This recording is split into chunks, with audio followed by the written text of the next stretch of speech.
তো চারিদিকে এখন আলোচনার কেন্দ্রবিন্দু হচ্ছে এই এপস্টিনস ফাইলস। তো কি এই এপস্টিনস ফাইলস এবং চারিদিকে কেন আলোচনার কেন্দ্রবিন্দু? এই এপস্টিনস ফাইলস নিয়ে আমি যত দেখছি তত আমার গা শিউরে উঠছে।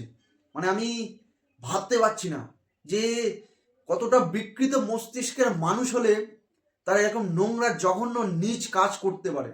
মানে তাদের মস্তিষ্কটা কি।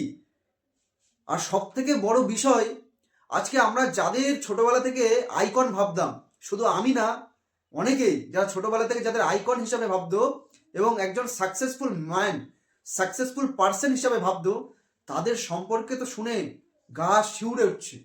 মানে কি বলবো, বলে বোঝাতে পারবো না। আজকে কি এই এপস্টিনস ফাইলস?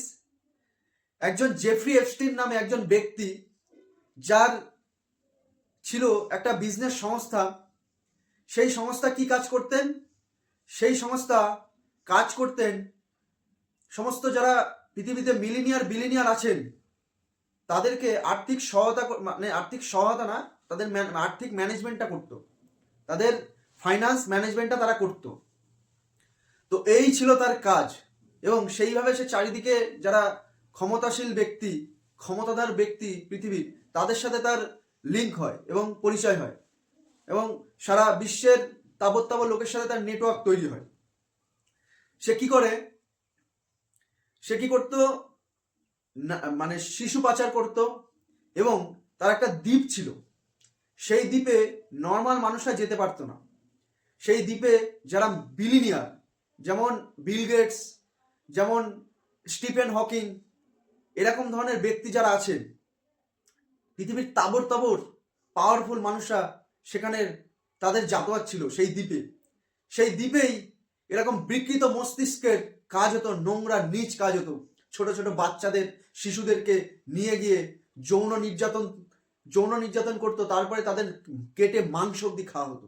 এরকম একটা নোংরা কাজ এইসব ব্যক্তিদের থেকে হতো। এই জন্যই চারিদিকে কেন্দ্রবিন্দু হচ্ছে, আলোচনার কেন্দ্রবিন্দু এপস্টিনস ফাইলস। এপস্টিনস ফাইলসে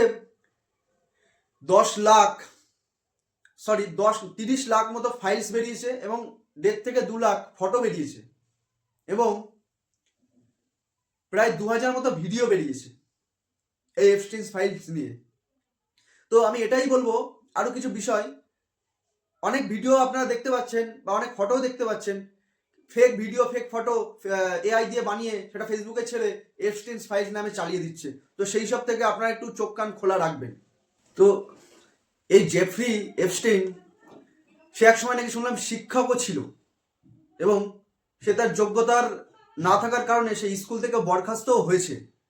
তাহলে এই ব্যক্তি বিভিন্নভাবে নেটওয়ার্ক তৈরি করে, যারা ক্ষমতাধর ব্যক্তি, নিজেও একটা আর্থিক দিক দিয়ে খুবই শক্তিশালী হয়ে উঠেছিলেন এবং 2019 সালে তার জেল হেফাজত হয়। সেখানে সে আত্মহত্যা করে। কিন্তু এটা নিয়ে অনেক প্রশ্ন আছে যে তাকে আত্মহত্যা সে কি করলো, নাকি তাকে খুন করে দেওয়া হয়েছে, তাকে মার্ডার করে দেওয়া হয়েছে। কারণ কি, তার সাথে তো অনেক হাই প্রোফাইল ক্ষমতাধর ব্যক্তিদের লিঙ্ক ছিল, সেই জন্যই কি তাকে মেরে দিল। এটা নিয়ে অনেক বিতর্ক আছে। এটা নিয়ে তো এটুকুই বলবো যে আমরা পৃথিবীর যাদের হাতে, পৃথিবীর সব থেকে যারা ক্ষমতাধর ব্যক্তি, তাদের আজকে এই বিকৃত মস্তিষ্ক। সবাই সজাগ থাকুন, সতর্ক থাকুন, এটুকুই বলবো। ধন্যবাদ।